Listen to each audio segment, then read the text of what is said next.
எல்லா தமிழ் மக்களுக்கும் என்னுடைய வணக்கம். இன்றைக்கி நம்ம கேரளா சமையல் செய்ய போகிறது சவுத் கேரளா ஸ்பெஷலான ஒட்டடா. இதுக்கு இலையடான்னு சில இடத்துல சொல்லுவாங்க.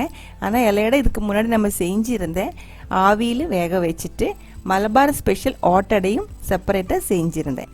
அது இதிலிருந்து டோட்டலி டிஃப்ரெண்டாக இருந்துச்சு. இப்போ செய்ய போகிற ஒட்டடை பாருங்கள். 2 கப்பு கோதம்பு மாவு எடுத்துருக்கு. அது கூடவே கொஞ்சமாக உப்பு போட்டு தண்ணி தொளிச்சு தான் நம்ம இது மிக்ஸ் பண்ண போகிறேன்.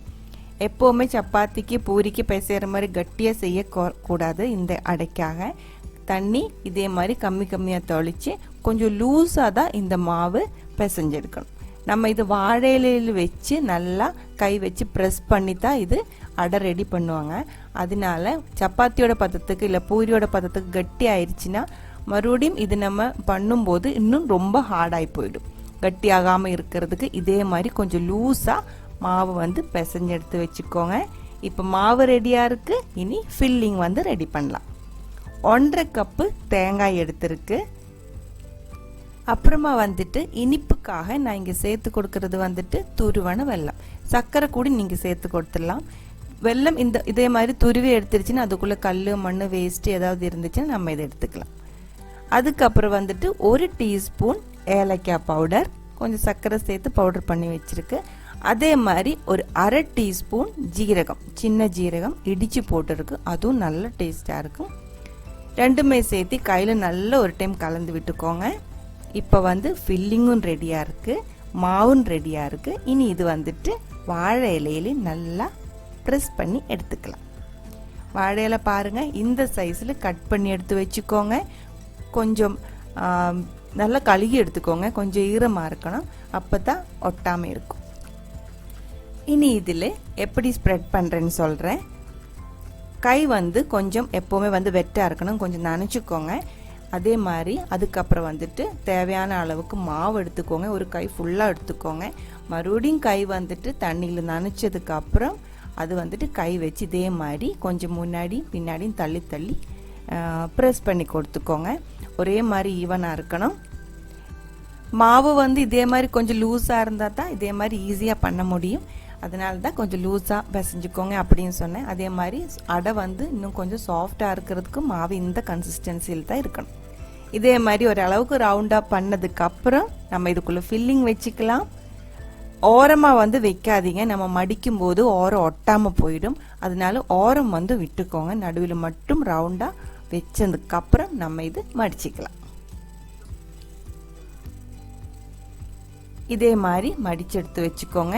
கை வச்சு மெதுவாக ப்ரெஸ் பண்ணி கொடுத்தா ஒட்டாமல் இருக்கிற அந்த ஓரெல்லாம் நல்லா ஒட்டிடும். இப்போ இதுக்கு முன்னாடி நான் ஒரு அடை பண்ணி வச்சுருந்தேன். இப்போ 2 அடை ரெடியாக இருக்குது. நம்ம இந்த அடை செய்கிறது ரெண்டும் ஒன்றா தான் செய்கிறேன். எப்படின்னு சொல்கிறேன் பாருங்க. அடைச்சட்டி நான் இங்கே எடுத்துருக்கு. உங்ககிட்ட இதே மாதிரி மண்சட்டி இருந்தால் நீங்கள் அதே எடுத்துக்கோங்க. அதுதான் ரொம்ப டேஸ்ட்டாக இருக்கும். இல்லை இருந்தால் நீங்கள் நான்ஸ்டிக் பேனை ஏதோ ஒரு தவா நீங்கள் யூஸ் பண்ணுற தவா கூட எடுத்துக்கலாம். இப்போ அந்த மண்சட்டி நல்லா சூடாகணும். இதில் போக ஆவி இருக்கு இல்லைங்களா, அதே மாதிரி நல்லா சூடாகணும். சூடானதுக்கப்புறம் தீ கம்மி பண்ணி வச்சுக்கோங்க. கம்மி பண்ணி வச்சதுக்கப்புறம் அடை வச்சுக்கோங்க. அடை வச்சதுக்கப்புறம் மேலே கொஞ்சம் டைட்டாக அமங்கி இருக்கிறதுக்காக இதே மாதிரி ஒரு பாத்திரம், ஒரு மண்சட்டி ஏதோ இருந்துச்சுன்னா வச்சுக்கோங்க. தீ பாருங்க, அடை வச்சதுக்கப்புறம் தீ கம்மியாக இருக்கணும். அடை வைக்கிறதுக்கு முன்னாடி இந்த சட்டி நல்ல சூடாக இருக்கணும். அப்போ தான் எல்லாரும் ஒரே மாதிரி நல்லா வெந்து கிடைக்கும். ஒரு 4 நிமிஷம் இப்படியே லோ ஃப்ளேமில் வச்சுக்கோங்க. அதுக்கப்புறம் இப்போ நம்ம இந்த அடை திருப்பி போட்டுக்கலாம். 4 நிமிஷத்துக்கு மேலே வைக்க வேண்டாம். கொஞ்சம் இது கொஞ்சம் கட்டி ஆகிறதுக்கு சான்ஸ் இருக்குது. அதனால் 4 நிமிஷத்துக்கு அப்புறம் திருப்பி போட்டுக்கோங்க. அப்புறமா வேணால் இன்னொரு டைம் நீங்கள் திருப்பி போட்டு கூட எடுத்துக்கலாம். திருப்பி போட்டதுக்கு அப்புறம் அடுத்த சைடு வேகிறதுக்கு 4 நிமிஷம் வேண்டியதில்லை, ஒரு 3 நிமிஷம் வச்சா கூட போதும். ஏன் இப்படி கரெக்டாக டைம் சொல்கிறேன் அப்படின்னா, ரொம்ப நேரம் வச்சிருச்சுன்னா இந்த அடை கொஞ்சம் கட்டியாக போகிறதுக்கு சான்ஸ் இருக்குது. அது நீங்கள் பார்த்து பண்ணிக்கோங்க. முதல்ல நீங்கள் செய்யும்போது நீங்கள் ஒரு வாழை இலைக்கு பதிலாக 2 வாழை இலையில் இதே மாதிரி சுற்றி எடுத்துக்கோங்க. அப்போ ரொம்ப அடி பிடிக்காமல் இதே மாதிரி கரிஞ்சு போகாமல் டைம் கரெக்டாக பார்த்து பண்ண முடியும். முதல்ல இப்போ நம்ம ரெகுலராக செய்கிறதுனால ஒரு வாழை இலையில் எவ்வளோ டைம் ஆகும்னு கரெக்டாக தெரியும். முதல்ல செய்யும்போது 2 இலை வச்சு இதே மாதிரி கவர் பண்ணி எடுத்துருச்சுன்னா நீங்கள் கரெக்டாக பண்ணி எடுத்துக்கலாம். இப்போ பாருங்கள், அடை வந்து ரெடியாக இருக்குது. லைட்டாக அந்த ப்ரௌனிஷ் கலரில் வந்துருச்சுன்னா ரொம்ப டேஸ்ட்டாக இருக்குது. இதுதான் நம்ம சவுத் கேரளா ஸ்பெஷல் ஆட்டடா. மலபார் ஸ்பெஷல் ஆட்டடா இதுவே கிடையாது, அது வந்து ரொம்ப டிஃப்ரெண்ட்டாக இருக்குது. நம்ம வீடியோ பண்ணியிருக்கு இதுக்கு முன்னாடி, பார்க்காதவங்க அந்த வீடியோயும் பார்த்துக்கோங்க. இப்போ பாருங்க, இது ஆறுனதுக்கு அப்புறம் நான் இது கொஞ்சம் ஓப்பன் பண்ணி காமிக்கிறேன். அது ஆறட்டும். அதுக்குள்ளே இன்னும் ஒன்று சொல்கிறேன், சட்டி இல்லை அப்படின்னா இதே மாதிரி நான்ஸ்டிக் பேனில் கூட நீங்கள் பண்ணி எடுத்துக்கலாம். நான்ஸ்டிக் பேன் பண்ணும்போதும் இதே மாதிரி அடை பேன் வந்து நல்லா சூடானதுக்கப்புறம் அடை வச்சுக்கோங்க. மேலே கொஞ்சம் வெயிட் வச்சுக்கோங்க.